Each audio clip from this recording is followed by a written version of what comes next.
Welcome to the Clear the Shelf podcast with Chris and Chris, the show that meets at the intersection of education and entertainment to discuss online arbitrage, retail arbitrage, wholesale, and all facets of selling on Amazon. We'll bring you news, tactics, strategies, insights, stories, and interviews to help you grow your Amazon business. And now, here are your hosts, Chris Grant and Chris Racic. What's up, Amazon sellers, and welcome back to the Clear the Shelf podcast with myself and my panegyrical co-host, Chris Racic. Today, we get to chat with Steve French again. Steve and his wife have built a $300,000 a month business on Amazon, mostly doing retail arbitrage. And for those of you in Arbor, that's over $3 million a year, right from the shelves of stores in your area. And the crazy thing is that they've done it mostly without hiring a big team and while raising a couple of kids. They also run a community, a lead list. And Steve, I know you recently started Toys Are Gold for those who want to buy and hold toys. Now, our goal today is to get Steve to walk us through how to grow a retail arbitrage business that'll last for years and that can scale. Steve, thanks for being here today, man. I appreciate you coming back on. Yeah, thanks for me back. This is going to be fun. Yeah, absolutely. But before we get started, you guys know the drill. We spend minutes preparing for each and every episode. So if you get some value from this show, do us a solid, hit that like button, hit subscribe, drop a comment. The best way for us to grow this podcast is by getting you to interact and show us you want more content like this. And of course, we'll keep coming back and making more shows. So, all right, Honestly, it's been too long since you've been here. It's been, I looked, it was, I think, April or May of 2023 when you and Alexa were on the show. Yeah. Now, you've been called the GOAT of retail arbitrage. And I was wondering if you might be able to tell us, for those that may not know, what got you into RA and the Amazon space? Well, sure. I don't know about the GOAT, but we'll see. We'll see what we come up with here. So my wife started it. It was her idea. She was on a maternity leave and didn't want to go back to her speech pathology job with the schools. And, she just wanted something to do to make some money. And, that was kind of the goal. She showed it to me. I said, okay, cool. And, the idea was if she could do $20,000 or $25,000 a month in sales, she'd be thrilled. I'd be thrilled. She could stay home, kind of live her dream. I could keep doing what I was doing. Awesome. And then COVID hit, right? And then she started the account in February of 2020. We sent in our first shipment in February, started getting the first sales right at the end of February, March. And then COVID hit. I was working in the travel industry. I was also a basketball coach at a local high school here. And so all that ended, right? No planes are flying, no kids are going to school. So I had all this time to jump right into Amazon, and I never went back to work. I did go back to coaching a little bit, but I gave that up 2 years ago, and that's been it. Haven't looked back. And it's funny because, the last time I did this, she was here by my side. We did it together, and now she's off living her dream every day of just being a housewife. And I've do all this stuff, and you mentioned with all the groups and everything, and selling on Amazon and Walmart and all this stuff, that I didn't start any of it, didn't really choose any of it. I mean, I have along the way, right? We all do, but it's funny how life kind of takes turns like that. She played the long game and she won. Yeah, is what really she did. Yeah, she really did. Yeah, that's great. So there are going to be some people, and I would imagine not a lot, but there are going to be some people who wonder what the heck is retail arbitrage, and how do you do it? Why does it still even work in 2025? Yeah, it's I don't know if anybody really said it better than one of your last guests, Dylan from Aura. He talked about, you guys were talking about AI and, market inefficiencies. And he was talking about, we still have to physically move the goods, right? Unless you can teleport goods. And that's kind of the same way, right? You're going into a store, you're buying something for less, you're selling it for more, hopefully, right? I've got this money, I want to buy that good. Somebody likes the money more than the good, and then I'm doing the same thing, right? I'm going to sell this good. Somebody wants to part with that money, and it's less of a value to them than the good is, and that's it. In terms of like unscalable, I think those are folks that either just retail arbitrage is a non-starter for them for whatever reason, which I understand. It's not always fun to go out into stores and deal with the public and cashiers, and it's cold and it's raining and you got to put your cart back and whatever. And then also people who maybe tried it and didn't find success with it. I think it's easy when we try something and it doesn't go how we hope to poke holes in it, right? But all this stuff works. All these models work. It's just what works for you. What are you good at? What do you have around you? If I was in the middle of Wyoming, I wouldn't be retail arbitrage guy, right? I'd have to be something different. But I'm in a place in the country where it's easy to do that. About an hour from Pittsburgh, hour from Cleveland. There's a lot of great places in between to shop, and it works really well for me and my family and what we're able to do. So there's been I heard this saying, and I'm not sure how true it is, which is why I like to pose it to you. But I kind of early when I first started, I was mixed in. I was doing RA and OA, right? My percentage of OA has grown, over the years, but I still do like RA. I want a certain percentage of my inventory to come through RA. The theory that I heard was RA has better margins and doesn't tank quite as quickly as OA, right? There's always some little bit of a trade-off, and I'm not sure if that was just kind of anecdotal or whatnot. But what's your response to that? Do you think there's any truth? Yeah, I think volume's a little harder to come by. A little better margin is usually there. Depends on what stores you're going to and what your strategies are. But yeah, I think it's. And a lot of people say, oh, you go out in the stores and you waste all this time, or you could just be sitting online placing orders. And yeah, I mean, there's some truth to that, right? For sure. But it's all about product selection. It's all about also, how you're going to sell it, when you're going to sell it. What is your method? You don't just make money on the buy. You make money when you sell it, right? There's two parts to this, and sourcing is super important, but understanding how to sell it and when and how and where is something that I don't think people talk about enough. So yeah, I don't mind getting out. I don't mind being in the stores, and we do everything too. We do RA, we do OA, we do wholesale. We're here to make money. So wherever those opportunities are presenting themselves, that's what we're willing to do. Yeah, that's a good point. We seem to come up with these theories and all these different boundaries and corridors that we set, when the ultimate point is we're here to make money, Yeah. So how much capital for somebody who's, we're probably, most of our audience is probably OA. So through the course of this interview, I'm sure telling your story, it's going to entice people. So how much capital would somebody who wants to get into RA need to get started, would you say? Yeah. If you'd have asked me 5 years ago, I'd have said, oh, $1,000, you can start flipping some used books or whatever, and today, with all the inflation that has occurred and all the changes that have occurred, especially on Amazon, I think,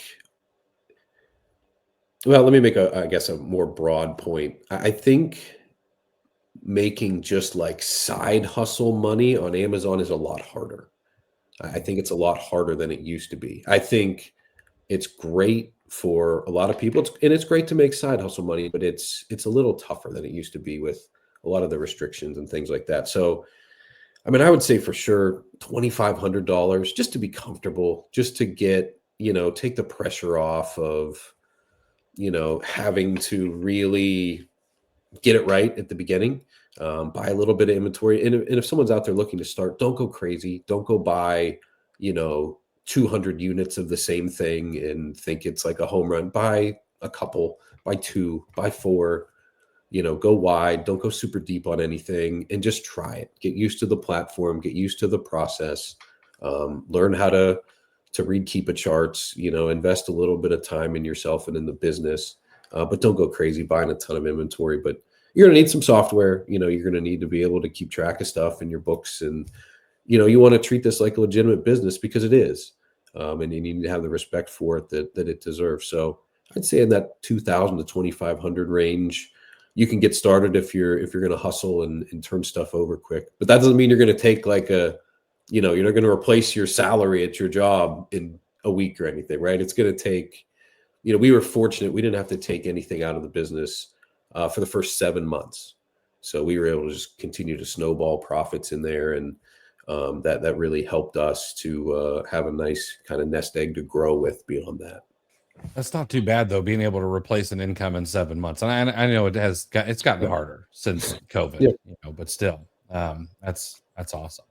Yep. Hey, you said that, and I say this about everybody, like entrepreneurs, we are, whether you choose Amazon or you choose, to mow lawns or whatever it is, where we are opportunistic, which is doesn't sound like a nice word, but I think it is. We look for opportunities, how we can leverage those. And you said that you do RA, OA, wholesale because you go where the opportunity is.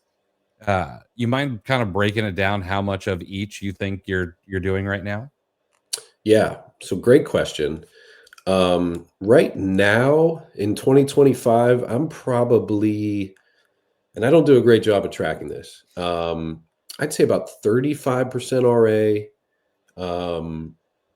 about the same wholesale, and then like 30 OA. I will say the RA is increasing and the OA is shrinking a little bit.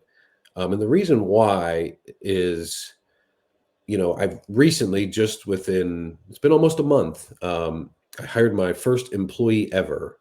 A friend of mine that I've worked with before, actually used to have a business with, that was in the military and was gone. Had a reason to come back home, that he needed to be home. And so he's back now and was kind of looking for something, and we've always worked great together. And so now that he's kind of trained up and can get everything prepped and sent in and shipped, which I wasn't doing as much of the prep, but I was doing 100% of the shipping and all of that. I don't need to be physically, I have a detached 4-car garage where we do everything. So I don't need to be in the garage too much.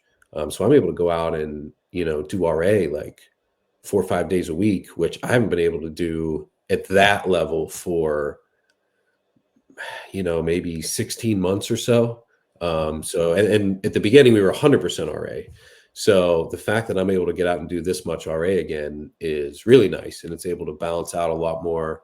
And I'm able to do a lot of RA for Amazon and Walmart. So the RA is definitely growing, and I think it's just going to kind of continue to grow in 25 here. I mean, I'm really excited about, the mix of our sources and being able to balance it a little better than I was able to last year.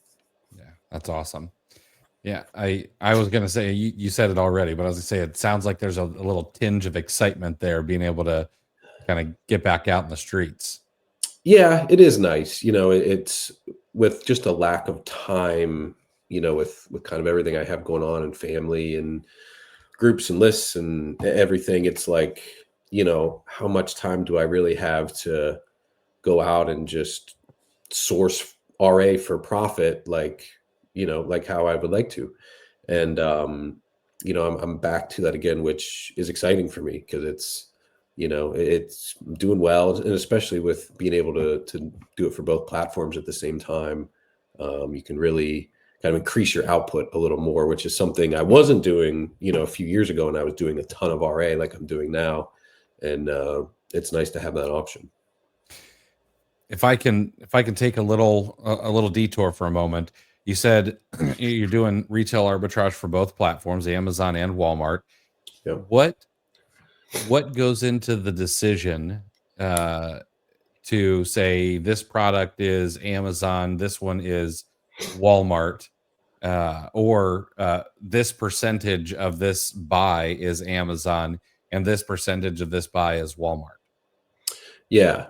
So for the percentage piece, it's kind of an 80-20 thing. And there's data out there with sales on Walmart, whether you're using Marta or Sellify, whatever you want to use. But what I'm kind of seeing roughly outside of Q4 is a whole different animal. but outside of Q4, it's kind of 80-20. For every 4 I sell on Amazon, I might sell 1 on Walmart for most normal things. On some things that's on the high side, on some it's on the low side. But it's roughly that 80-20 kind of principle for that. And then in terms of buying decisions, it's margin, it's ease of being able to send things in. Like shipping to Walmart is way cheaper than shipping to Amazon, right? So I can buy things that are a little bit larger in size that I would never buy for Amazon just because of the shipping cost, maybe the placement fees. And I can send it to Walmart, and I'm sending like an extra large Lowe's box for $8 to my Walmart facility here in Indiana, when it's, that would cost me in like shipping and placement on Amazon, it might be $2, right? Just to send that one item. So like, all right, that's a no-brainer to Walmart. Now on the flip side is, you look something up on Walmart and it's clearly like not moving, and then you see it on Amazon and it sells 3,000 times a month. Well, okay, clearly, right, the volume is over there. That item's going to go over there, even though there's a Walmart listing and it's profitable. It's got 1 review in the last 2 years. All right, it probably doesn't sell all that fast for whatever reason. So there's a lot of little factors like that, but it's nice to have options.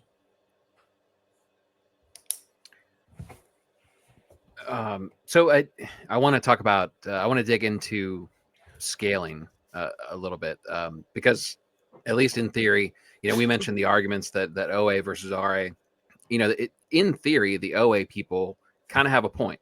Like going to one store takes a lot longer if you're physically driving and going into a brick and mortar place versus simply clicking to a new website, right? Mm-hmm. So, but you've successfully done it. So, and you're doing, we said $300,000 per month. Let's address the amount of inventory it takes to get to that level. How do you find it? Yeah, great question. 2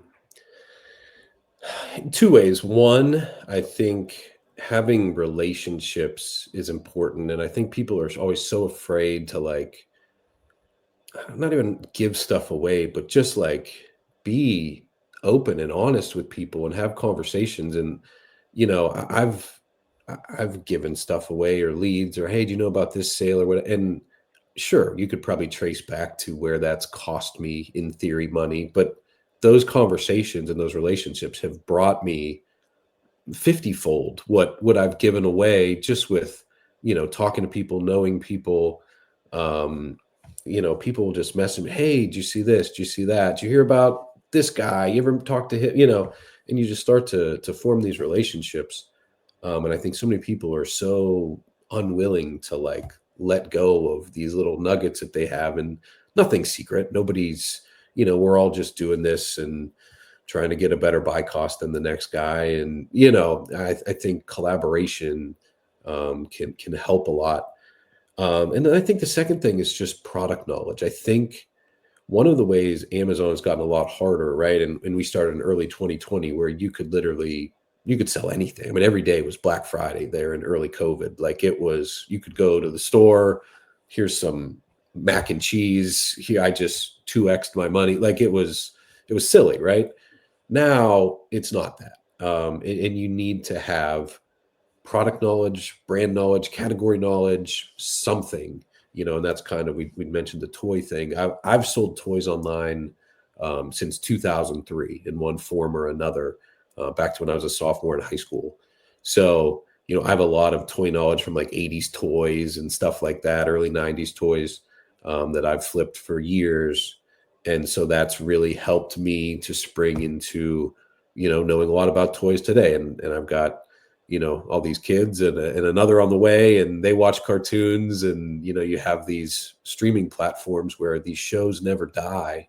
And, the kids discover some cartoon that was out 8 years ago. Well, the big box stores don't have any of that stuff. Your discount stores don't have, some figure from this stuff. But where do you go? You go to a third-party marketplace, eBay, Amazon, Walmart, wherever, and you can find these things, right? So, that knowledge has really helped me be able to find inventory, whether it's quick flips or holds. And, be able to deploy that stuff, especially during Q4. When when I was doing retail arbitrage, I became a creature of habit. I'd walk into a Meijer and I'd grab a cart and I always go to the left. And even if grocery was on that side, and I knew that around the outside, I was going to hit all the clearance sections for each department. And then if there were some aisles that I wanted to go down and spend a little time in, I could do that in between hitting the clearance sections. And I'm always been, and then I do the same thing. I hit one store every day. I wouldn't go to like Walmart and then Target and then Walgreens. And so I'm curious about the way other people handle. Like, how do you approach when you walk into a store? Are you scanning everything? Do you have a plan for what you want to get? Are you spending time, in a particular aisle for an hour? How do you do it? Yeah, great question. I could talk about this for a whole episode, I think. So I will try to keep it brief.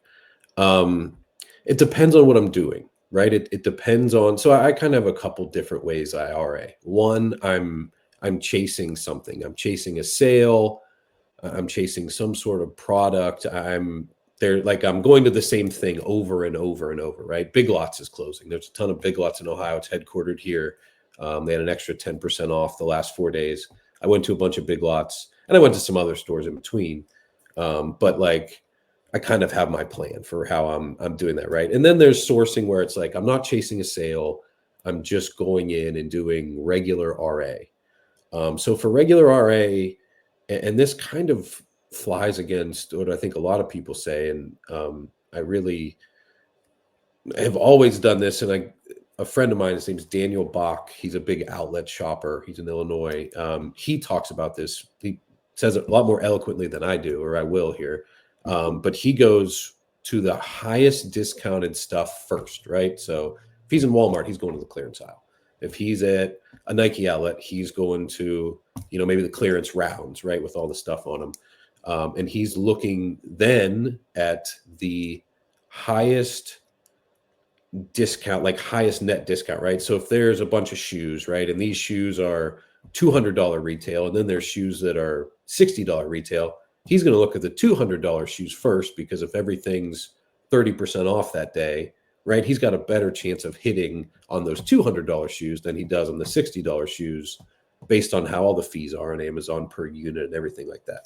So highest discount first, highest priced items first, and then from there, highest quantity first. So if there's 20 pairs of Nike shorts or a whole rack of one-off Nike shorts, right, I'm going to check the 20 pairs first, because if that's good, right, there's 20 units I might buy, or maybe I'll buy 8 or 12, and I sell very little apparel on Nike, but I think this is an easy example. Rather than getting all the one-off shorts, okay, I went through the whole rack, there was 9 of them, but now when I go back to prep, I got 9 things to enter in. I got 9 different SKUs. I got, the economies of scale thing, right? So that's kind of how I go about it. Just from my RA side, right? I'm going to go to the clearance aisle first. I'm going to check the sale stuff first. And then from there, I'm going to go to stuff that I know the most about, right? I'm going to go into toys. I know the most about toys. Then I might go to like health and personal care. I might go to sporting goods. And I'm probably going to skip everything I don't know much about, because I'm busy enough kind of with what I know. But every now and again, I'll scan something I don't know just to see what I'm missing. And sometimes I find I'm missing something. A lot of times I find that I'm not. But that's kind of my strategy there. Same as Daniel's with where to go in the store. I like that. That's a good idea. Going toward the highest priced items for it. I think that's counter to what a lot of people would do. Yes. But with the bigger discount, I mean, you're increasing your surface area for luck. I like that. It's amazing how much people will allow kind of limiting beliefs. You see it a lot with Lego, specifically Lego investing, right? There's a ton of people that will invest in $20 Lego sets, $40 sets, $60 sets. The number of people that want to invest in Lego sets, 100 or more, $100 retail or more, is small. Well, what if I get a return? Well, what if this? What if that? Well, that limiter right there, you decrease your competition by a crazy percentage. just because so many people just aren't willing to do it. No, it's a $150 set. Nah, I don't know. I don't want to put out that much cash for one set. I'll buy 10 of these $15 sets, but I won't buy one of these $150 sets. And you could probably make about, roughly the same amount or maybe even more on a net basis. But people just don't think that way. And they're going to do 10 times the work, so there's something I think to be said for targeting some of those higher priced items, especially with the fee structure, how it is today in 2025. Mm-hmm. Let's take the inverse of that situation. You have people who shy away from the big ticket, and you're talking about eliminating your competition. Those people are going to go somewhere else, and it happens in OA and RA. It seems that there are surges in the collective awareness of certain stores, certain websites on both OA and RA. So I'm curious, are there certain stores that you avoid these days doing RA at? And if so, why in particular, and what's the long-term plan if you do stay away? It's interesting because everything's always changing, right? So I try to look at trends. One trend that's a little concerning to me in the RA space is Ollie's just seems to be willing to build a zillion new stores, which in theory is great, right? That's awesome. I'm glad someone's building some sort of new retail. However, like at some point, right now we're up over 500 Ollie's. They've added a bunch near me. Like at what point are you getting goods that are just not as desirable, right? You have to fill these stores with something, and there's more and more people that have access to them that can shop them, and then there's more competition. Like there's kind of a scale there. And I shop at Ollie's. I do a lot, but then, kind of back to a point I made earlier, that I have to differentiate. If I'm going to buy that, right, I've got to differentiate on the sale portion than the crowd. I can't be the same there if I'm going to source from Ollie's. So for me, the RA is crazy. Like you can go in, Chris talks about Meijer, which they're actually building a ton here in Northeast Ohio, which is awesome because I love Meijer, but we didn't have that many, kind of stopped at Columbus there. But now it's really growing. So that's nice. But I'll go into a local grocery store here and just, pick up a few things, and I'll stop by the clearance section, and I like almost always come out with something. It's just crazy. The only stores I really avoid are ones that kind of don't want you in there anyway, like a Sally Beauty type store or something like that. Like, they don't want you. It's an IP claim waiting to happen. You can't buy in bulk. That's another thing too. And maybe I'm jumping ahead, but as you do RA and you talk about this stuff, buying in bulk is something, you don't have to always say you're a reseller, right? I'm not out here reselling. I'm a bulk buyer. And it kind of sounds silly. Okay, what's the difference? But it's a huge difference. And when you have that mentality and bring that mentality to the stores, you get a lot better response just with, hey, I'm a bulk buyer and not a reseller. It's just kind of interesting how language works like that sometimes. Mm-hmm. Well, it's a valid point because, in the eyes, we're retailers. Chris has said that, ultimately we're not necessarily resellers. We're all retailers, but in the eyes of, somebody running a store, a general manager or a shift manager or something like that, there can be a big difference between a retailer and a reseller, even though the purpose and the transaction would be identical. So yeah, that's an interesting point. You might call that plausible deniability. Right. I like that. Yeah, it is funny when you say reseller and people hear the word scalper. Yeah. Yeah. So especially in the toy community. Right. So you mentioned calling yourself a bulk buyer rather than a reseller. What's your strategy for, you talked about building relationships, you talked, Daniel up in Illinois and all of that, but what's your strategy for building relationships with store managers and employees, or do you do that at all? I do. I try to, I'm not like an overly talkative, super like smiley, chatty, friendly person. I just kind of You know, I go into the store, I have an AirPod in usually, and I'm listening to whatever I'm listening to, and I'm working, right? But I try to make a very conscious effort when I do encounter people, or, you know, whether it's just through shopping or if it's purposeful. Hey, I want to talk to this manager, or maybe it's a new store around me, something like that, and kind of let them know who I am, and why I'm there.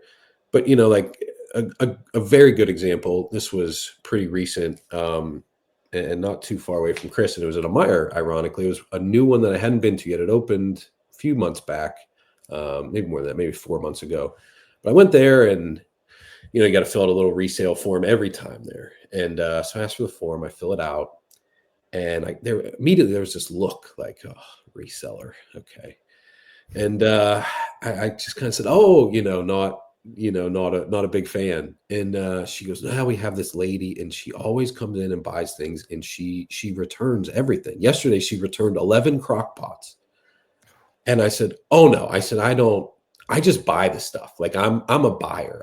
You're never going to see me over there. And that's part of it, right? So if you haven't done a lot of RA, you know, you got to inspect the stuff, right? Don't just, oh, this scan, it looks great. Arm sweep, right?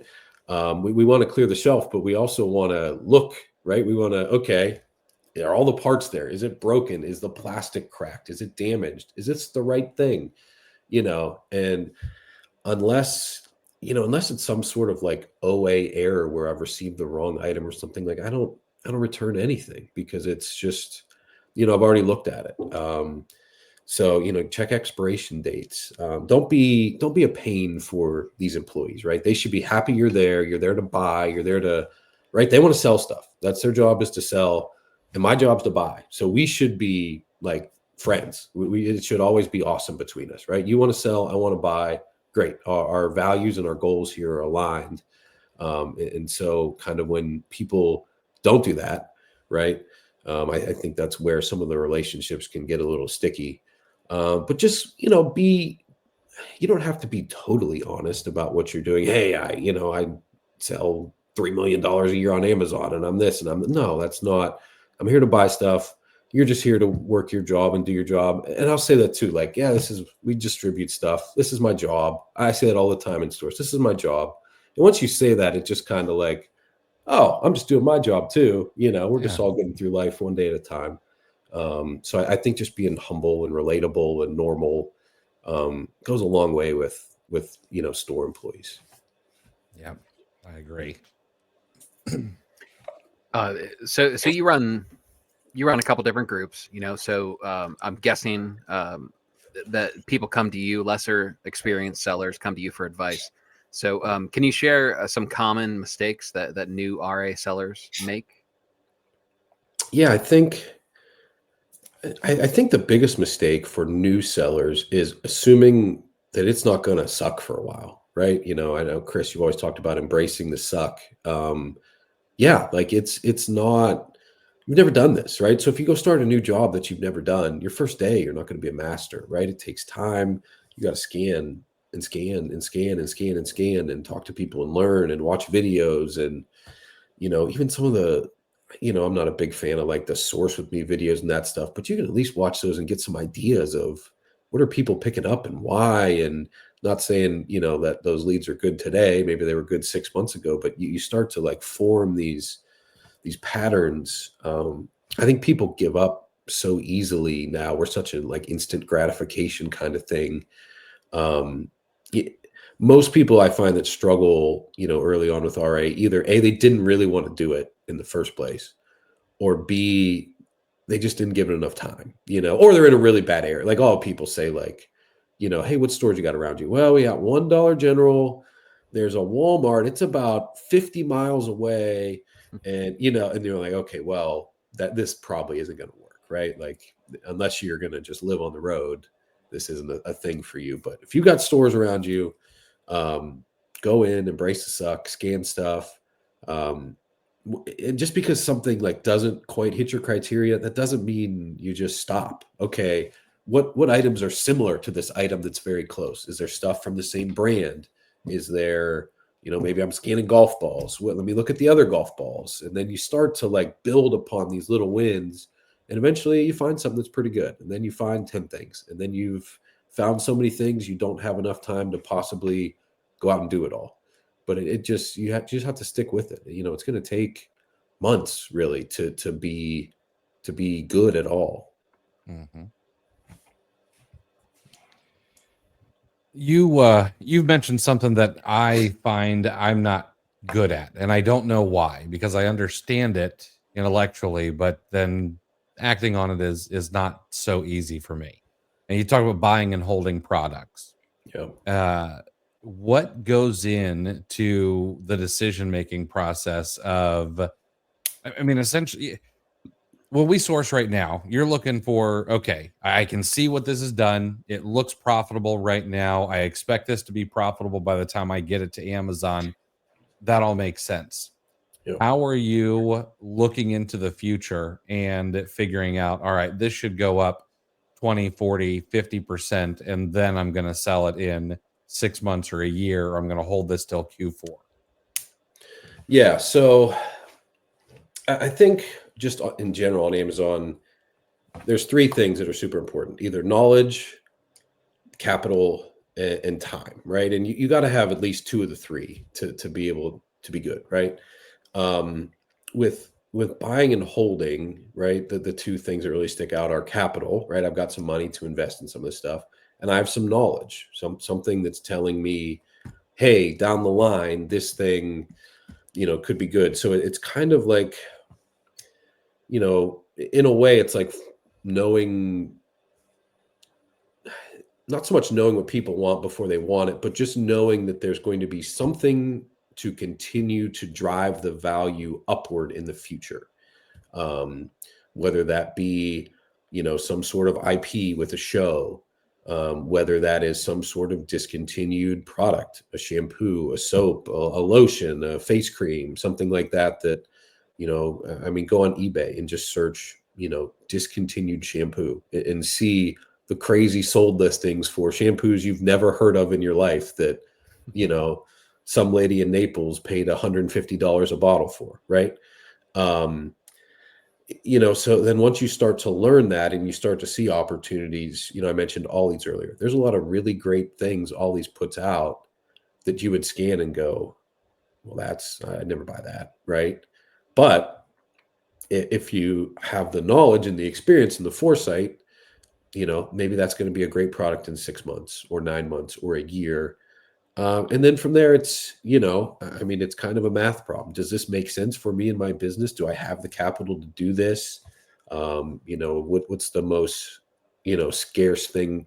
And for me, the last, especially a few years, it's been time. I don't have a ton of time, right? But I'm out there, I'm doing it.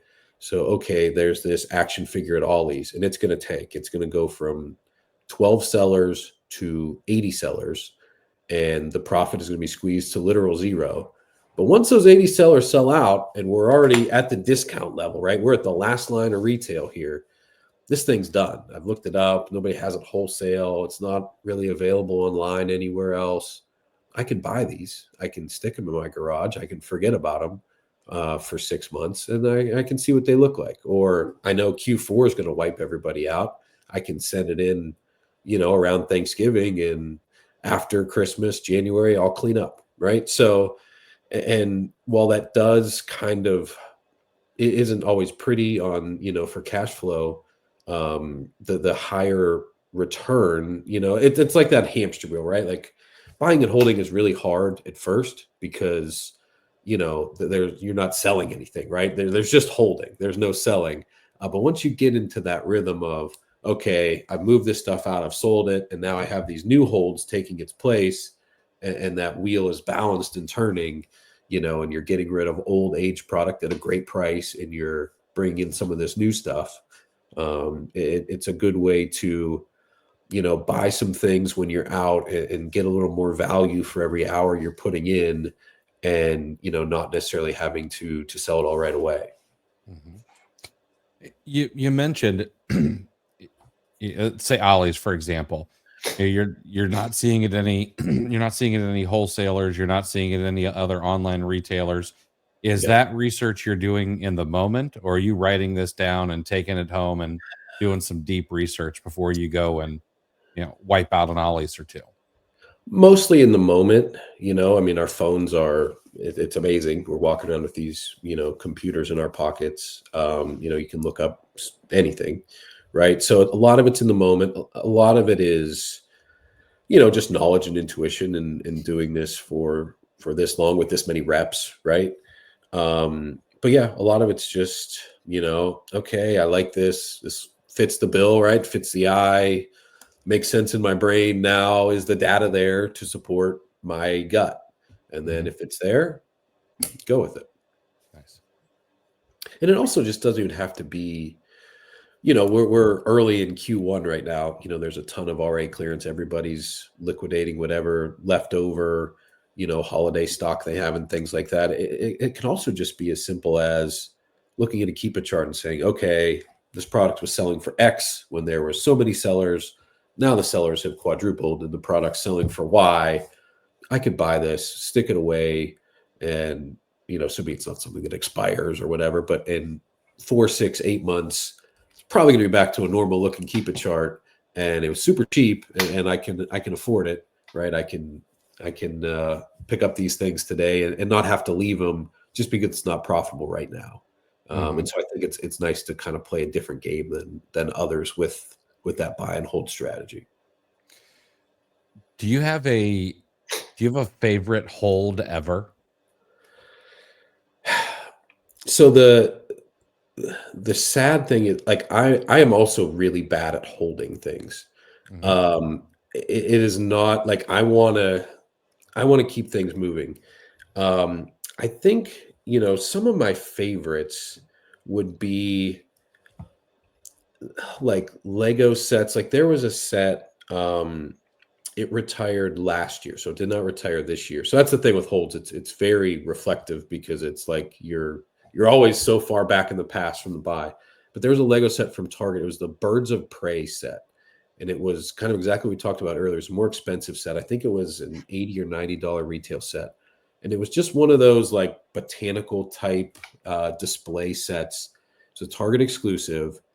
And like, I picked up some, not enough, but already exclusive, right? So we like exclusive because it's got a limited distribution. But it sold out and then it just like doubled in price. And then sometimes, okay, people will start sending in what they have. Stuff comes back down to earth, especially after Q4. That one just kept going up and up and up. And then there's so many, especially with, items like that where there's a lot of demand, right? Lego typically has a lot of demand, even the worst selling sets. So that one always stuck out to me. It's just like, man, these things, anybody could have walked into Target. The one from this year that's a good example is there's a Brickhead set with Gandalf, right? It was a Lego store exclusive. I forget who was in with Gandalf. It was a two-person set, and the Toy Investor, who's on Twitter, who's a good friend of mine, he did a nice little post about, hey, if you went into the Lego store and you bought like 2 of these every week last year, and you just simply held them till the end of the year and sold them, you'd have made like $3,000 or whatever, like instantly. So there's just so many things like that where it's, back to one of the first things I said with this, the physical distribution, right? You have some sort of exclusive good somewhere that people don't have access to. If you can bring it to one of these huge marketplaces, third-party marketplaces, the difference in just volume of customers is so crazy from, one brick and mortar location in, wherever I'm at, Ohio, to what you're seeing on Amazon. It's just such a powerful thing. And when you can buy and hold and know that it's something collectible like that people are going to want 5, 10, 15 years from now, some of this stuff just kind of almost has limitless value. Nice. I'm glad that Lego was your choice. Lego is the first buy and hold that I've done. So I bought some this past year, and I'm gonna testing out the waters. Nice.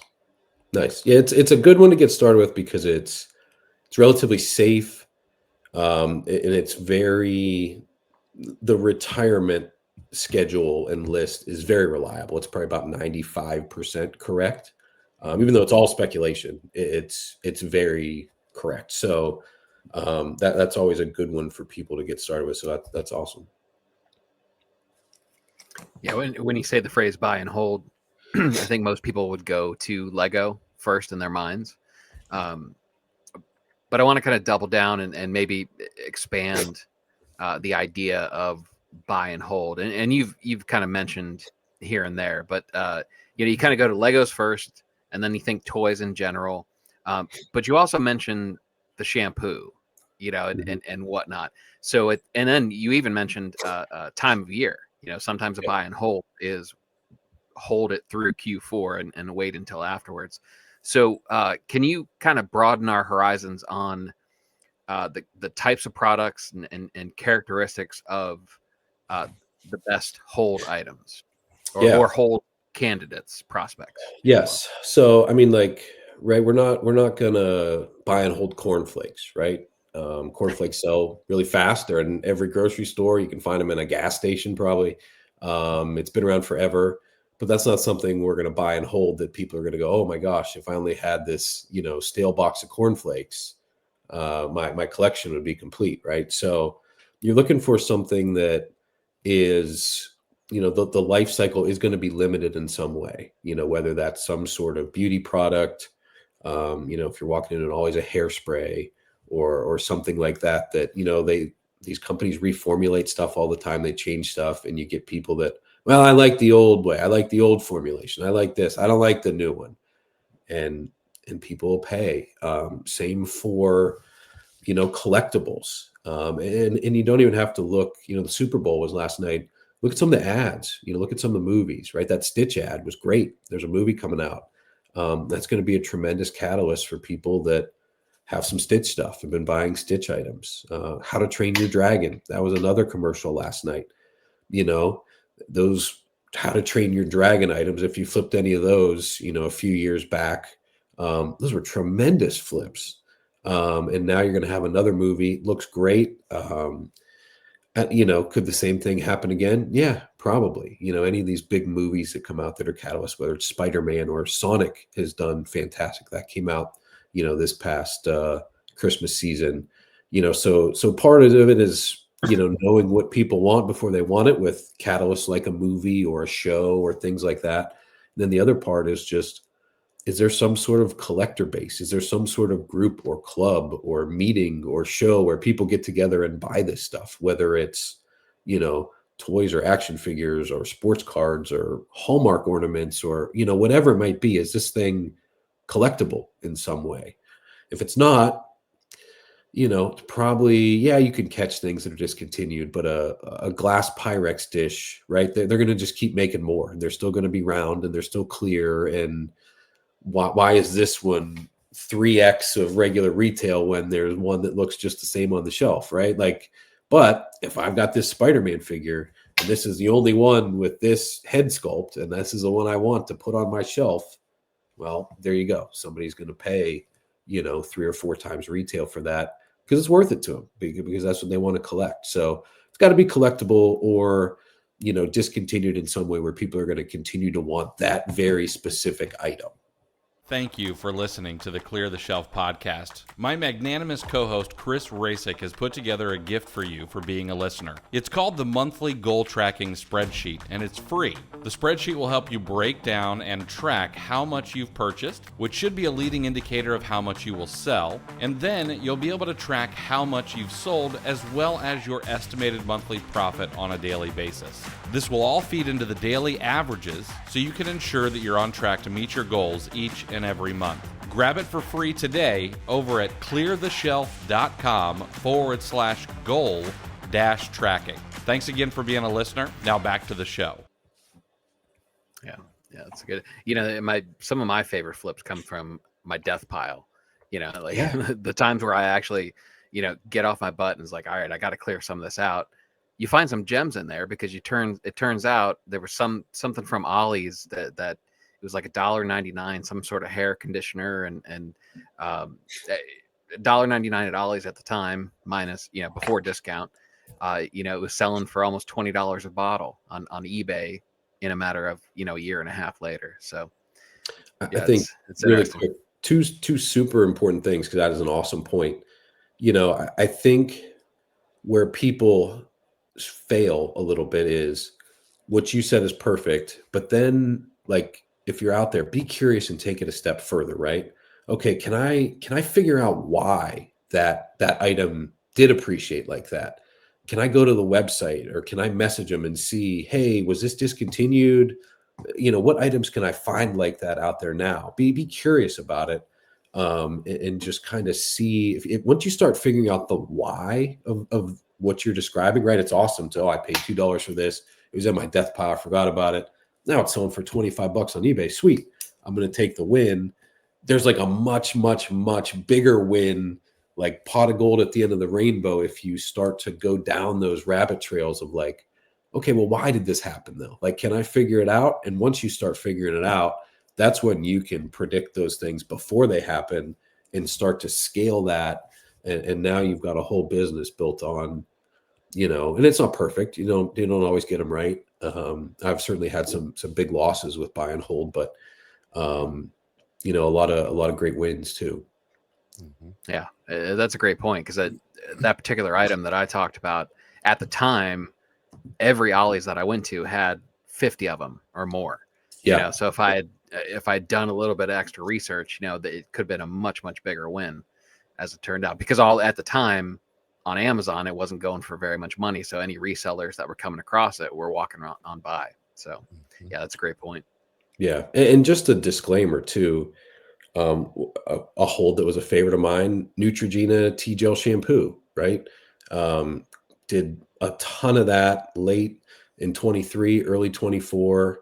It was my best couple SKUs of the whole year of 24. And I was on it, right? It's not every day that a top 10 selling shampoo in the world gets discontinued. And then shortly after that, Neutrogena announced the T-Sal shampoo would also be discontinued. So I was on it, man. I'm going to stack these things. I'm going to have so many T-Sal shampoos. Like, I'm going to repeat this. Well, Neutrogena confirmed it multiple times. I had it confirmed via email, via phone. They confirmed it on Twitter, all this stuff, right? And I wasn't the only one buying these things. And then one day they just said, we're just kidding. We're going to start making it again. And so then in June, I said, well, okay, I'm going to just sell all these. And I lost on just that one item I was able to sell it in some multi-packs and stuff and make it hurt less. But just like in June, I probably lost almost $20,000 on just that item, because they weren't discontinuing it anymore, and I was able to sell through and only lose that much. It could have been much, much worse.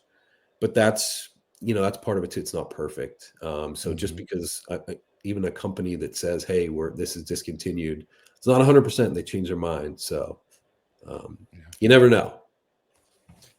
The first one, the T-Gel, man, there are some people who probably could have retired off of that. Literally. Just going nuts, Yeah. Do you have a plan for how much capital you allocate towards long-term holds versus quick flips, or is it just kind of when the opportunity arises, it depends on how much capital I have available? Yeah, I'm not Mr. like plan guy. I'm not Mr. I have like goals and sheets and I got to buy X amount today or whatever. I'm much more like, I'm out here. I work every day. I source every day. If there's opportunities and things are great, I'm going to work a lot. If I'm not finding a lot, well, there's tomorrow, So I mean, obviously you got to be able to pay the bills. You got to have a plan here. You can't go too crazy. So I try to keep it in the back of my mind. I keep everything in unlisted inventory and really try to have a number there where I don't like to get over, especially this time of year when we're so far away from Q4. But that's another one where, having the Walmart option now, I'm able to move through inventory a little faster by having multiple outlets to sell on. It's accelerated some of my return on this stuff just because, if I was only selling on Amazon or only selling on Walmart, whatever, and let's say you have 100 units of something, well, your sell-through is going to be whatever it is on that platform. But if I send 80 to Amazon and 20 to Walmart, my sell-through is going to be quicker, right? I've got two outlets to sell those things through. So being on multiple platforms, which I think is super important, in 2025 is, it's going to help with those returns too, and making those holds not quite sting so much. Mm-hmm. But no, I don't have a great plan. I just work, So we talked about scaling, so not only do you fly in the face of the haters, that you can't scale RA, the last time you were on, the thing that stuck in my mind was how efficient and how streamlined your process was. Not only were you doing that volume, but I think if I remember correctly at the time, you had 1 or 2 part-time people. You're only paying out about 20 some odd hours of outside help. And you've mentioned that you brought on your first full-time employee now, which is still far less than you would expect for the numbers, that we're talking about. Mm-hmm. So how the heck do you do it? How do you process and ship and prep that much inventory with such a small crew? Yeah. So for a long time, we were just, we had like 24 hours a week of prep help. And that was mostly it was prep. I was packing, shipping everything. We've used an OA prep center here and there, mostly for kind of some sales tax arbitrage stuff. I've been able to, the things we were buying that I was paying tax on, I've been able to get it now sales tax free finally. So that's kind of taken the need for the OA center out of play. Last year we did use a local RA prep center. And I know those are hard to find. So if you're out there, don't think there's one around every corner. But I was very lucky to have, once again, a relationship type thing of someone that I didn't know did this at all. And, they knew me from one of our groups, The Village, and different things. And she said, hey, just so I do this. And I was like, I had no idea that you did that. And I'll be there tomorrow. And I was there tomorrow with a van full of stuff, and here we go. Right. So I'm kind of notorious for not, the whole idea, right, is, once you aren't keeping up with what you're buying, you need to stop, you need to prep, and you need to ship it out. Well, I'm the opposite. I just kind of source. And when I'm tired of sourcing, then I'll maybe get to it. Right. I'll ship it out then. But now we, last month or so, we have that employee now, and it's great, like stuff. I mean, I buy it. Some of it's out the same day, out the next day. So it definitely helps cash flow. There's something to be said for some of those like accidental holds though. We had bins of stuff we were digging out last week. I mean, stuff I bought in like October, it was fantastic. If I'd have sold it right away, it wouldn't be near as good as it is today. So, maybe there's a strategy there if you're purposeful about it. But it's cash flow is really hard to manage, especially if you've never done that in a business. And it's something that, you want to have a cushion, and you want to have, I think Jeff said it on one of your podcasts, you want to have some capital options before you need them, right? He talked about that. And I think that's super important, whether it's a line of credit, or something like that, right? You don't want to wait until, oh man, this credit card bill is due tomorrow and I don't have any money, right? And now I got to start investigating solutions. No, you want to have all that stuff in place, before you get to that, kind of, oh crap moment of I'm out of money. Yeah. If let's say you take someone doing, $10,000, $20,000 a month in sales under your wings. And of course, everyone wants to scale to 6 figures a month.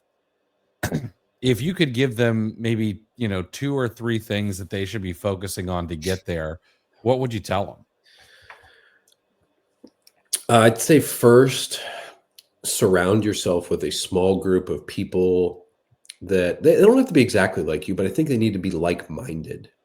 I think you have to value the same things and kind of want similar things for your businesses. But, we've had a group of people that we've been with for really about 4 years now. And it's just nice to almost feel like you have a coworker, to bounce something off of. Hey, did you see this sale? Hey, did you see this new item, whatever it is?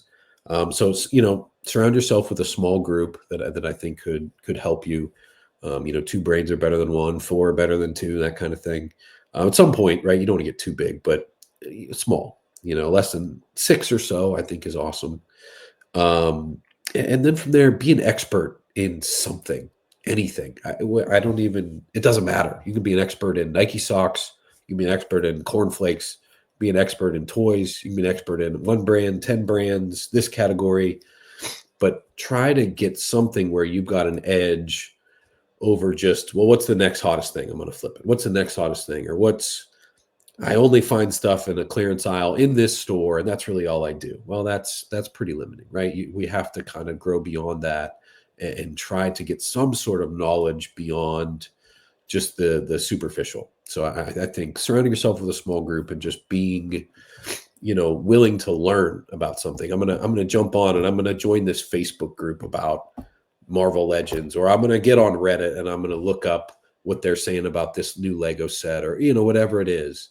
Trying to learn more about what the consumer wants in a specific niche is super important. Mm-hmm.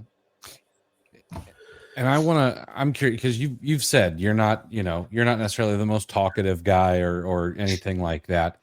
And I don't know, we talk all the time, like networking is important. You need to find your people. How do you overcome the seeming inability of a lot of people to just put themselves out there and find those people nowadays? Yeah. I think things go through cycles, right? I think going back not even that long ago, it's really hard to find a lot of information about certain things. Like people use ungating as an example, right? Like, how are these big, closely held secrets, how to get ungated in brands. And now it's like there's so much information out there. It becomes, how do I filter out all the BS that's not real at all, right? It's like the other way. Now I have to kind of cast my net and weed out all the bad stuff. How do I find like real, legit people, right?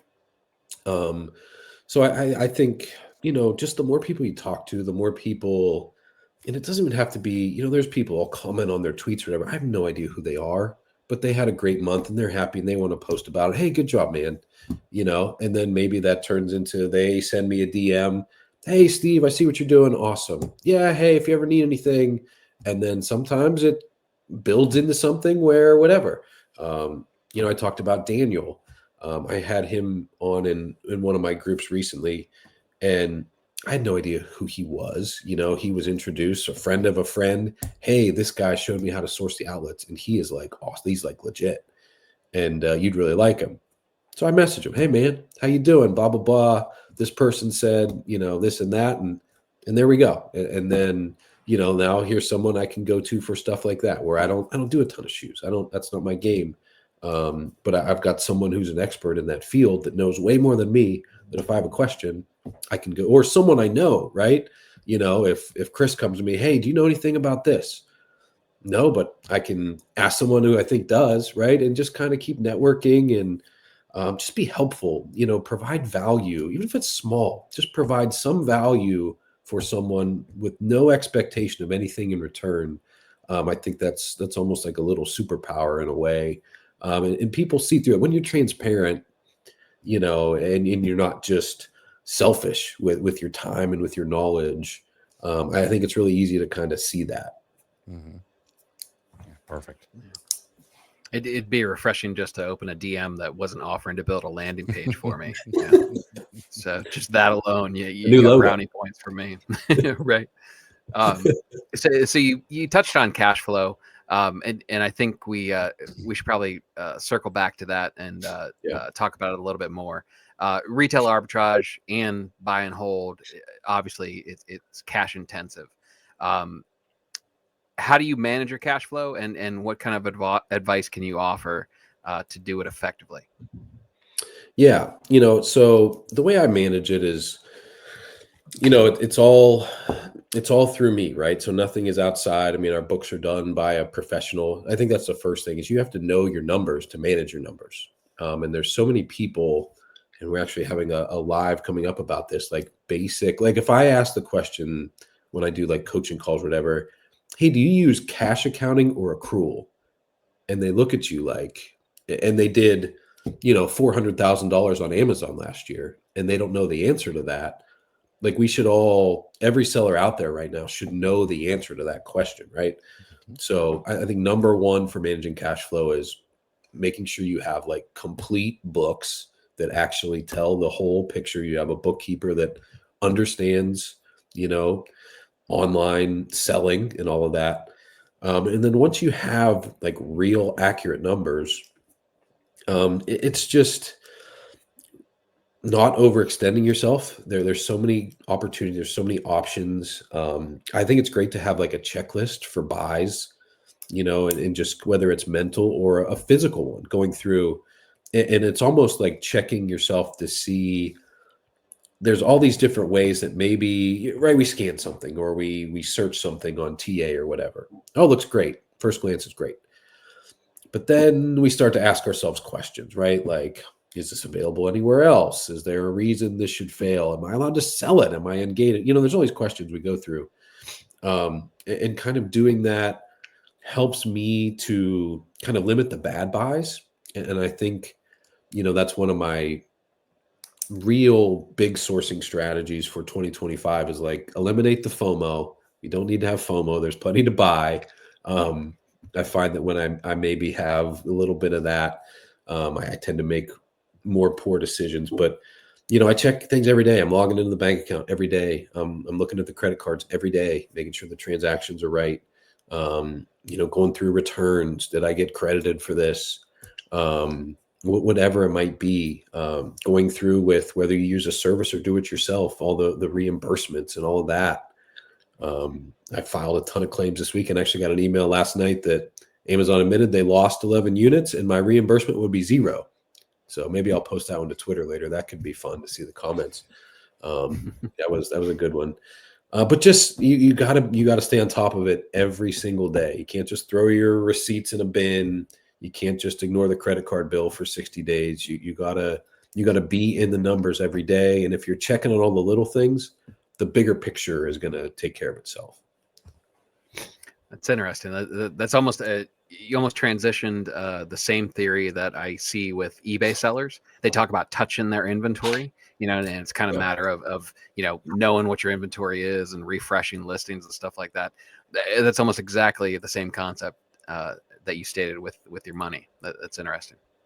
Yeah, you can tickle the algorithm a little bit with your inventory on eBay, right? But yeah, I think people they want don't get in this thinking it's like this super passive thing, right? Unless you're in it every day or paying someone that you really, really, really trust, a good wage to be almost as invested as you are, because no one will ever be as invested as you are with your money. But unless you have a great employee you really trust to watch this stuff, or you doing it every day, stuff's falling through the cracks, and you just stay on it. And once you do it for a while, it's really not that hard to stay disciplined with it. It's just, getting in a routine and making it a habit. Yeah. So we talk about sourcing so much because we know sourcing is the lifeblood of an inventory based business, but of course we don't get to realize those profits until the item is sold. And so, to do that with any kind of efficiency, you've got to use some sort of repricing. Yeah. And repricing is also one of those things that it can be done right to try to stay competitive, but still try to maximize your profits. And it can be done wrong, and that can often lead to price tanking. So what's your strategy for repricing to make sure you're pushing your margins higher if possible, but also being able to get the sell-through rate you're looking for? Yeah, I think the really cool thing about right now is there's so many great repricers. I personally use SellerSnap just because I've used it for a lot of years. Aura is awesome. And every time I listen to Dylan talk about Aura, I sit there and go, maybe I should just try it. Maybe it's fantastic. And I have a lot of friends that use it. It's awesome. I use Flash Pricer for Walmart. The API with Walmart isn't awesome. They don't give you a ton of data, but I think Flash Pricer does a pretty good job. My strategies really are, it depends on, I do everything individually, right? So I set a min and max individually for every single item that I sell. And that sounds like crazy. And maybe it is crazy. And I would like to not to at some point, but it depends on how deep I am on the product, right? If I'm really deep on it, I'm going to monitor that a little more than something that's a one-off, I'm just grabbing somewhere. It depends on the time of year too. How many sellers are there? How much competition do I have? What's right around the corner. If it's November 15th, I'm going to hold my prices a little higher. Or, well, maybe now it's December 30th. The stuff didn't sell quite like I thought. Then I got to get it moving, right? Same with age of inventory. I like to get it turning, but also I'm okay if it sits there beyond 90 days. I don't really like to get over 150 ever. And that's come down. I used to be like 180, but as fees have changed and things have changed, and now you have multiple platforms that are, there's no reason for it to kind of sit that long. I think, I think sometimes people make it way too, like, I just want to have one strategy and I throw everything into this bucket. And, I think you have to kind of play with it. And these repricing companies are awesome too. If you contact them and say, hey, I want to try to do this, or I want this strategy, like, they will call you, they will work with you, they'll make videos for you. Like, there's all this stuff. So for me, I'm doing individual Minimax. I do a lot of yo-yo stuff, where, so if, like, I know you guys know what that is, but if you're out there, so like, let's say whatever my max is, let's say it's $40 and my min is 30, right? I'll have my yo-yo where every 180 minutes, it'll take the price to the max and it'll stay there for 20 minutes, right? And then it'll bring it down. And just try to bring a lot of the rule-based repricers up and, get the price up and then go back to work and hunt for the buy box, right? So I do a lot of that. I like to compete on suppressed listings. That's something that I try to, always have turned on, is making sure that we're still competing on those, because a lot of repricers don't, for the buy box suppression, especially with Amazon suppressing so many listings now. It was a big problem, at least for me, in Q4. So those are the main things. I'm not super fancy with it, but I like to, I reprice every day. That's another thing. I'm in the books and I'm in looking at repricers or anything I need to kind of tinker with and change. And once again, that might be a little bit archaic, but I try to stay attached to it, just because that's where you make your money. You have to be able to sell this stuff for a profit. And I feel like if I'm in there and making sure I'm where I need to be, that's one of the best places I can put my time, at least right now with the technology we have today. One thing I'm always curious with high volume sellers is what you do with your returns, stranded inventory, and you talked about aging stock, but how do you handle that headache? Yeah, so I do let Amazon look through them, determine if it's still in new condition or not, and they can put it back in inventory. I don't get everything back, but if it's deemed to be not new, then I do get those back. I open all those myself, open every box, go through everything. My returns for my product mix, last year we ran about 2.65%, which I think is awesome.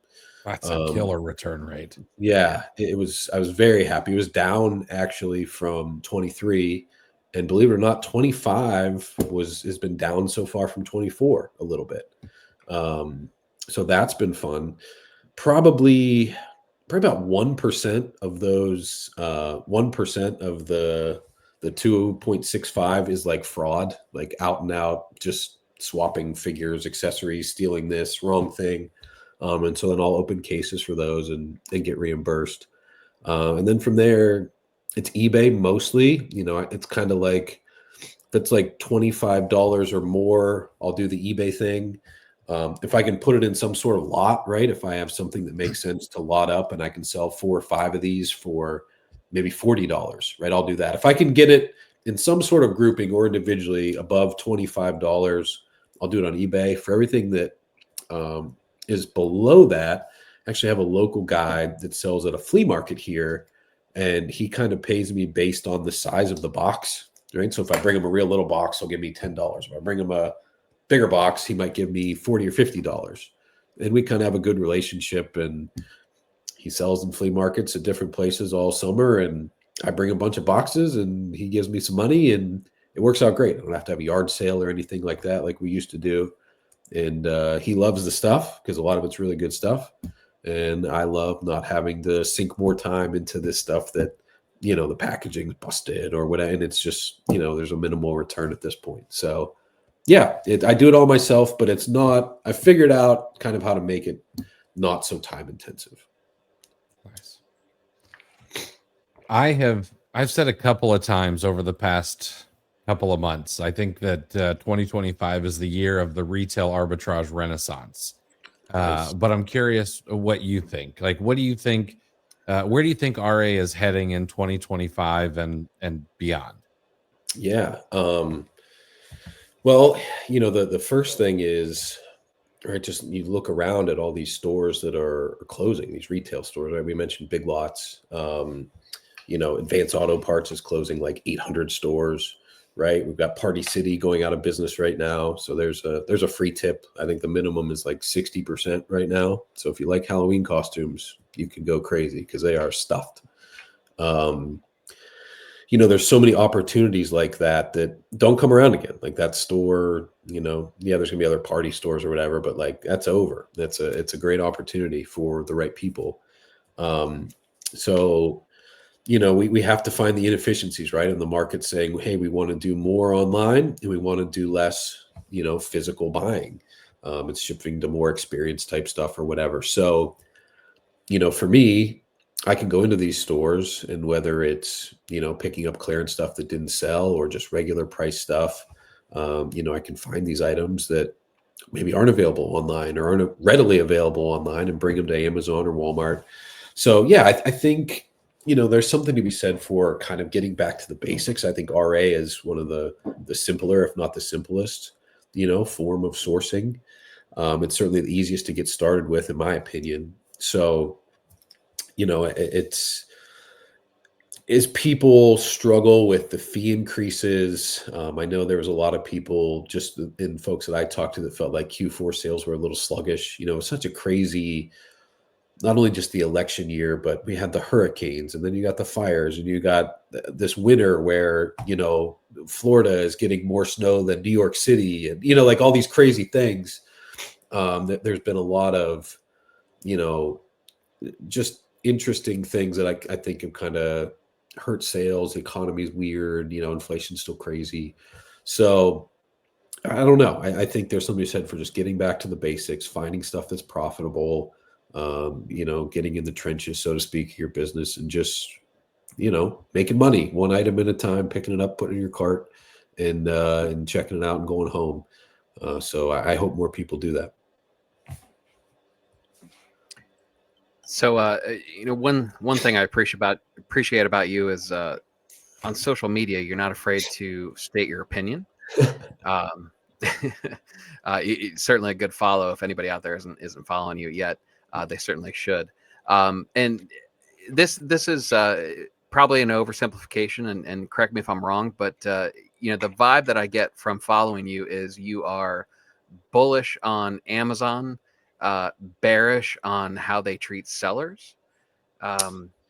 Yeah. Let me know if that's accurate. And first question is, how do you pull both of those off at the same time? And from that perspective, what should sellers watch out for as far as changes and moving forward in the space? Yeah. Oh, I think first my wife would disagree about liking myself being opinion. She, would you stop? So yeah, okay, maybe, probably not. Yeah, I am bullish on Amazon because, I think, and Dylan talked a lot about this way better than I can. It's kind of, I think, I've worked before this in a lot of different big business, dealt with a lot of really large corporations. And I think a lot of these corporations I call them soulless. And that's not to say there's not a lot of totally normal, great people like all of us working at all these corporations, right? These corporations are made up of, by and large, really, really great, normal, hardworking people.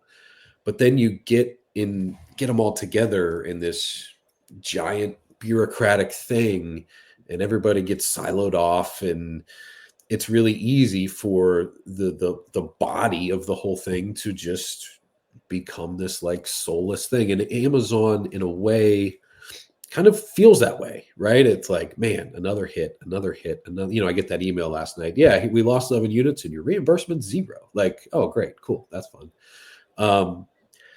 We have to understand that that's what's going to happen, right? And just like with Walmart, like, yeah, it's great, it's awesome, but it's going to get worse. Like, it's going to get more expensive. It's going to get harder. Like, they're restricting things all the time. That's just, we know that's going to happen, right?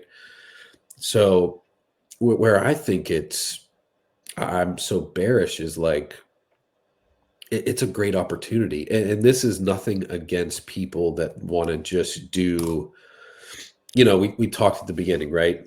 My wife, she would have been incredibly happy to do $20,000 or $25,000 a month and not be able to work, not have to work her job, not go back to the job she didn't want to do. Hey, what do I need to replace my income? That's what I'm doing. I'm probably not going to do any more. And that's it. Where I look at it as, boy, if I like do this thing, like if I really do this it to the best of my abilities for 8, 10, 12 years, probably I'll never have to do anything in a work capacity that I don't want to do for the rest of my life. Like, that is so powerful and a great motivator, for myself. So I think it's a tremendous opportunity still. I see what I can do, just grabbing a cart and walking into a Walmart or a Dollar General or a Big Lots or a Lowe's or whatever. And it's like, man, like, a lot, not everybody, because I don't believe in that, but a lot of people could be successful at this. And like, it's a crazy opportunity. And I think people are so quick to like be negative and downplay it. And I certainly don't like some of the things Amazon has done, especially over the last year or so, but I get why they're doing it too. Like, I get it. I don't like it, but I get it. So, that's kind of where you get the sweet and sour of it all, right? You get both sides there. Let's imagine a world where Amazon makes retail arbitrage harder tomorrow. Yeah. What is your backup plan, if anything? Yeah. So, it's funny because my wife and I will talk about this, right? And I'd say they're making all arbitrage harder. Just look at the brands they've restricted. I mean, just today, and someone messaged me, hey, like, Rubbermaid and Ziploc, are they like gone? Like, yeah, it seems to be red restricted. Like, and they weren't this weekend. So like, yeah, I mean, it's just all the time. And that's, for anybody. So not just retail arbitrage. I think, number one, it's great we have Walmart emerging, right? There's always going to be these third-party marketplaces, whatever they are. And maybe the next one isn't even invented yet. It's not even a thing we know about. It hasn't happened. But where I go back to like be an expert in something, like I know toys, right? I've sold toys on eBay. I've sold toys locally. I've sold toys on message boards. I've sold toys in Facebook groups. I sell them on Amazon. I sell them on Walmart. If there was some brand new thing that was great for selling toys tomorrow, some group, some board, I'd probably be on it and I'd be selling toys. So like, because I have the knowledge of what do people want? What do people collect? What are they going to forget that they're going to want a year from now? And I can use that to my advantage. So it would be to lean into that kind of stuff, right? Especially on the toy side for me. But yeah, I think we're already seeing that a little bit, but it's just diversification. I'm going to go where the customers are and, where I'm allowed to sell this stuff. And, right now that's still predominantly Amazon, but things are going to change. Do you ever see yourself maybe selling some of your collectibles or toys on Whatnot? I don't know. You got to really have a personality to do well there. And I don't know if I am, call it a face for radio, or I don't know, but I don't know if I'm the guy to do that. There's a lot of people that do super awesome and things that there's a gentleman, and I'm not even going to get his name right because I don't know if I know his name. He sells shoes mostly, or used to. He's up in Maine. He was an awesome follow on Instagram, and it's going to be a horrible story because I don't know his name, but now he's just selling on Whatnot. And he did it was like over $1 million last year on Whatnot. And he I watch his stories or whatever on Instagram, and it's mind blowing. Like he's just selling stuff from outlets and apparel and like North Face stuff and whatever.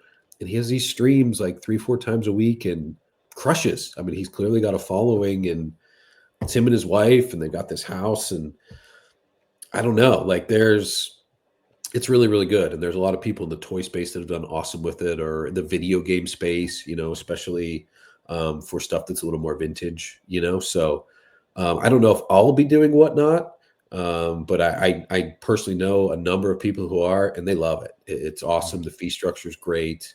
I think the returns are pretty friendly, and you're able to talk to your customers and build a relationship there. I sold a lot on Facebook, not a marketplace. I've never really been a marketplace fan, but inside Facebook groups. And that was almost like Whatnot. You just go live and start selling stuff, right? If I'm in a group of Hot Wheels collectors, right? And they don't care that I'm doing this, they'd have a schedule. Hey, this guy's going to sell on Monday at 9. She's going to sell on Tuesday at 7, whatever. And we get it. We'd sell our stuff, and I'd sell a bunch of G.I. Joes from the 80s. And, it was a lot of fun, right? It was like Whatnot before Whatnot, really, with like no fees, just PayPal. So, it's that form has existed for a while. And I guess I did do it then. So maybe I should give myself a little more credit that, I could do it now. But yeah, that could be an option too. Nice. So with the people-y nature of our retail arbitrage, there's bound to be some funny stories and run-ins with people. What's the either funniest or weirdest checkout experience you can share with us?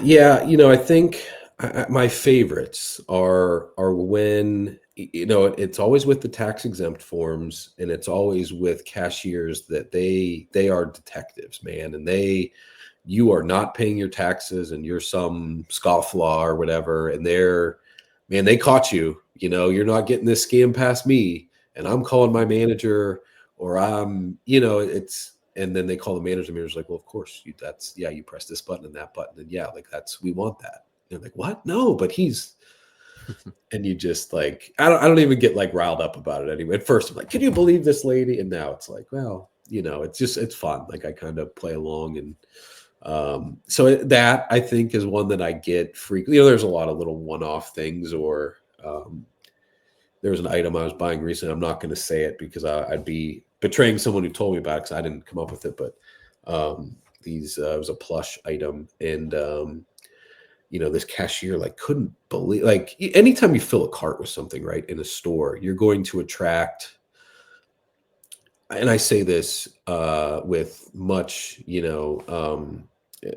they're the fair sex for sure, but it's always women, right? If I have a cart full of something, I've never once had a man stop and go, hey, what's this? What are these things? But women will come up, man, and they're just like, whoa, what's this? Is this on sale? Were there more of these? Where'd you get that? What do you do with these? They want to know, is there a deal to be had here? Because I want in on it. Right. So that I get a lot of interesting interactions with, customers and just, cashiers, that really it's nice. It's all kind of benign stuff. They're genuinely curious. Like, hey, what are you doing here? What's going on? What is this? I want in on this too. Tell me. And you tell them, they're like, oh, that's boring. And the bluer the hair, the more likely you are to get questions. I from my experience, no disrespect intended, but how many dogs do you have? Like, shut up, lady. Mind your business. Yeah. Yeah. All right. Yeah. So we're about ready to wrap it up, and Chris has some questions that we always like to ask our guests. But before that, I've got this question's coming out of left field, but it's based on your two aspects of your experience, right? Background is, even if we aren't numbers people to start with, if you sell on Amazon, you kind of become a numbers person, right? Yeah. That's just kind of one of the things you absorb. So there's that. And then you said you coached high school basketball. Yeah. So in your opinion, the NBA ratings are down. Is the 3-point shot killing NBA basketball? or is it something else? What's your I opinion on think right. Why is the NFL so every Sunday is like it's like a holiday, right? I mean, everybody watches the games. It's the most popular sport. Well, there's only 17 of them, right? It's an event. When you have 82 games and, look at this weekend, right? It's supposed to be Luka's first game as a Laker, right? 1:00 start. it? ESPN moved mountains to get that game, changed games on Friday, changed games on Saturday. And then Luka goes, just kidding. I'm not playing. And LeBron goes, yeah, me neither. I'm not playing either.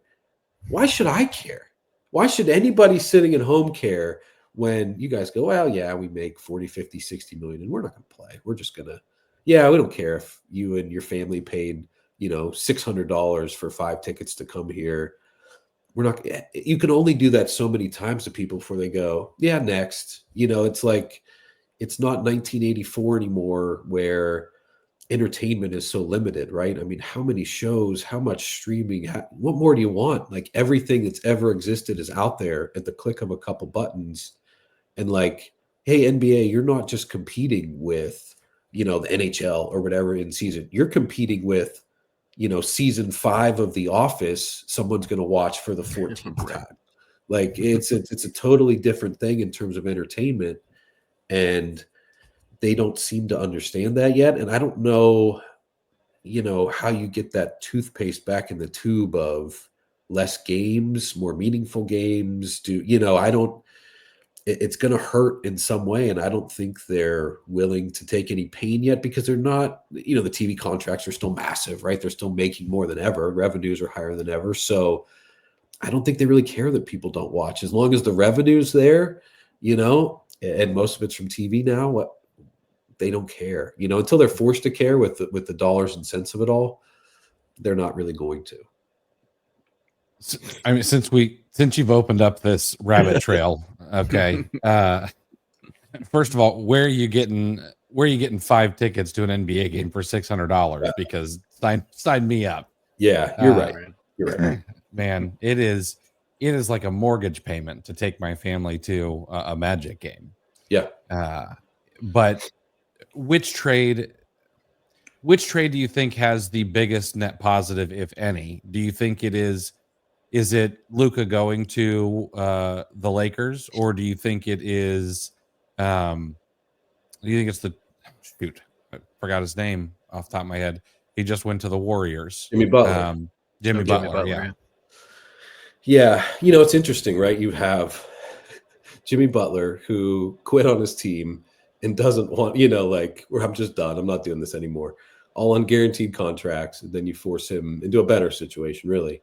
The Luka thing, I mean, I woke up and I saw that on my phone and I'm still asleep. Like, this isn't real. That's not a thing that happened. And then I look and oh, no, that is actually a thing that happened. So I definitely think the Luka thing, right? 25 years old, 5-time first team NBA guy. I mean, I know he has his problems or whatever, but also you got to be able to, that's leadership though. You got to be able to figure that out in some way.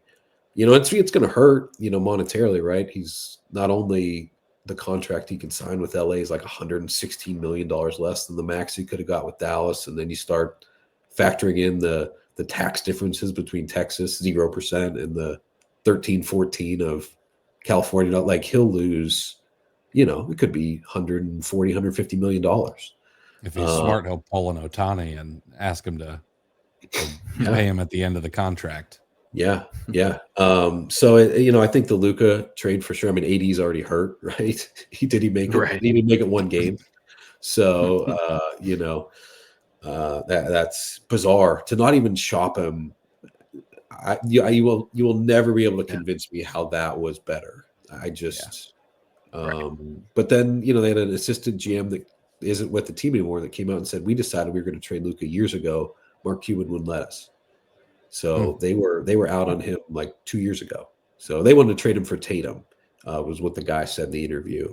And it was never proposed or anything because it was just a non-starter with Cuban. But once he sold the team, that kind of, it's not his guy now. It's a different owner, different GM. He didn't draft Luka, but to give up on a guy like that, man, I don't know. I don't know how you don't make that work. Yeah.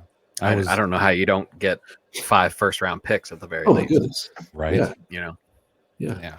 You have to. I have to say I was disappointed in Jimmy Butler. I'm a fan. I'm a Jimmy Butler fan. I'm not a Heat fan, but I'm a Jimmy Butler fan. Yeah. And him just kind of saying, I'm not playing anymore. Yeah. I like the general idea of Jimmy, but I think he's gone off the rails a little bit here at some point. Yeah. Okay. All right. Back on track. What's the best piece of advice that you've received over the past 3 to 6 months? Man. I think I keep going back to this thing. That pod you had with Dylan was so good, especially even if you don't care about AI or Aura. The first part of it, like every single reseller needs to listen to that about 4 times and just like stop thinking of yourself as just RA or OA or wholesale or Amazon or Walmart or Etsy or whatever. Like you have a business, right? You're going to resell this stuff and you're going to be a business person, a professional business person, and take it to where it makes the most sense. And I think for me, we really didn't. We had to open our Walmart account about 3.5 years ago and did nothing with it until last October. I mean, just nothing. And then in October, I was like, Steve, it's the writing is on the wall here. You got to start, right? You have to start. And then I think we did 197,000 in October, November, December on Walmart. So now, okay, like it's legit, it works. People buy stuff, right? So now it's up to me to, when I source all of the, like our garage over there, right? It was built for Amazon workflow. Well, now we're doing a lot of Walmart. Like it has to work for both. Like, hey, how are we going to reorganize this? How are we going to lay this out differently? So I guess just thinking of yourself not as an Amazon seller and not as just pigeonholing yourself into I only do this, I only do that. Broaden your horizons a little bit and really understand like the actual thing you're fulfilling in the marketplace. Like what are we actually doing? And once you understand that, you're going to make a little better decision and kind of broaden what I think you allow yourself to believe within your business. I like it. Outside of podcasts with Dylan or anything like that, what's something that you've read or listened to in the past 3 months that has had either an impact on you personally or your business? Yeah, I am. So I know a lot of people are like, boy, don't, you have to make such great use of your time, right? Like if I'm out, I should be listening to Amazon podcasts and business podcasts and business, and like, that's fun. And I like doing all that, but I also need like some levity during the day. So I like to listen to Theo Vaughn, I like to listen to Tim Dillon, as insane and out there as he is. I'll throw on that when I'm walking around a Walmart, and it keeps me, when the cashier's like, what's this tax exempt thing? Like and I got Theo Vaughn like making a joke in my ear, I can kind of just chill, right? So for me, I mostly focus on all of that. I will admit my wife is like, she is the backbone of, now she's not really active in the Amazon business per se, but in terms of investing, in terms of financial planning, in terms of all that, like she's 99% to my 1. So I go to her with like, hey, you're meeting with this person, you're reading this book, you're doing, like, she's my financial advisor. She's telling me what to do. So I lean on her there because she just loves it. But yeah, I try to keep it light. I don't do a lot of sports stuff, but I like to do a lot of the comedy guys. I'll do like Rogan too, certain episodes. But that's almost a little heavy at times for me too. Right. Theo Vaughn is a special, I don't know. There's something special about him. Just the stuff he throws out that is just off the wall is fantastic. Yeah. The guys that are so out there at challenges, him and Cat Williams recently, like those two put together, what a dichotomy of like different styles and people, and then they're just hilarious. They're hilarious. Yeah, absolutely. So good. I know, I know people are going to want to give you a follow, whether it's for your bearish, bullish opinions, or maybe they want to learn about toy holds. Where can they go to learn more about you, your business, the community that you run? Where would you have people go? Yeah, so I'm pretty much only on Twitter. I have an Instagram, but I don't really do much there. So my Twitter is at @thevillage_AMZ. You can find me on there. You can message me. I think the DMs are open. Hopefully, if not, let me know and I'll get those open. But yeah, find me on there. All the information with what I do is on there, and that's where I'm at. Nice. So we always end with a quote of the week, and this one I pulled it not really thinking we were going to go down all these paths, but I think online arbitrage is getting popular again. But Oscar Wilde said everything popular is wrong. Now, I will admit that is an over generalization, but I think that a lot of things, a lot of the popular things nowadays that we see on social media, that maybe even a lot of people think they seem to be wrong. And when you kind of go the other direction, like you do with retail arbitrage, like you do with holds, all that stuff, you tend to have better returns. So that's the quote of the week. Steve, I appreciate you being here, man. Thank you. Hey, thanks for having me. Tons of fun. Thank you, guys. Absolutely. All right. That's the pod, everybody. Thanks for listening to Clear the Shelf with Chris and Chris. If you enjoyed this episode, please take a screenshot on your phone and share to Facebook, Instagram, or your favorite FBA group, and be sure to tag me and let me know why you liked it and what you'd like to hear more from us in the future. Also, I'd like to give you some free gifts for listening. Head over to rabbittrailchallenge.com and repricerchallenge.com for some free courses to further your business. Thanks for listening.